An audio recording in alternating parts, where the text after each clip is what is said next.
ఎడారిలో సెలయేర్లు. జూలై 11వ తేదీ. నీ మార్గములయందు నా నడకలను స్థిరపరుచుకొని ఉన్నాను, నాకు కాలు జారలేదు. 17వ కీర్తన 5వ చరణం. నేను నిశ్శబ్దపు లోయలో నడుస్తాను, మస్కగా మాటలు వినబడని లోయలో ఒంటరిగా. ఒక్క అడుగు పడినట్టు కూడా శబ్దం నేను వినలేదు. నా చుట్టూ దేవుని అడుగు, నా అడుగుల సవ్వడి తప్ప. నా హృదయపు నిశ్శబ్దం దూతలు ఎగిరినప్పుడు కలిగే శబ్దమంత పరిశుద్ధంగా ఉంది.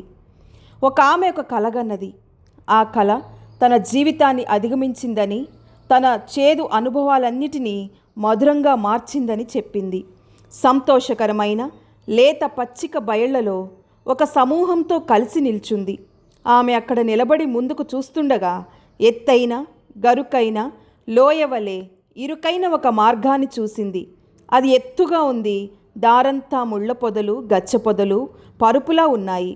ఆజ్ఞతో నిండిన ఒక స్వరం, అదే నీ జీవపు మార్గం, దానిలో నడువు అని చెప్పింది. ఆమె భయపడి వెనకడుగు వేసి నిరాకరించింది. ఆమె ఏ మనిషి పాదాలు రక్తం కారకుండా, గాయాల పాలవ్వకుండా ఆ మార్గంలో నడవలేవు.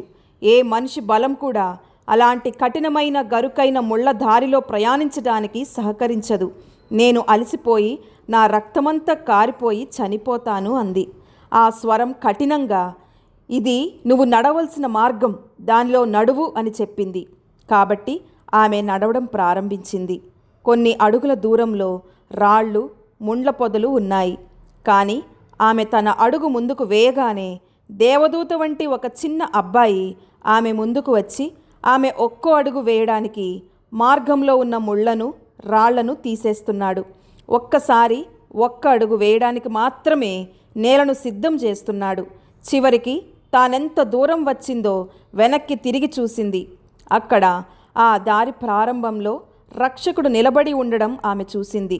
ఆమె ఎక్కడ అడుగు వేయాలో, ఎక్కడ ముళ్లను, రాళ్లను తీసివేయాలో ఆయన ఆ అబ్బాయికి చెప్పడం గమనించింది. దేవుడి మాటలను దీవించునుగాక. ఆమెన్.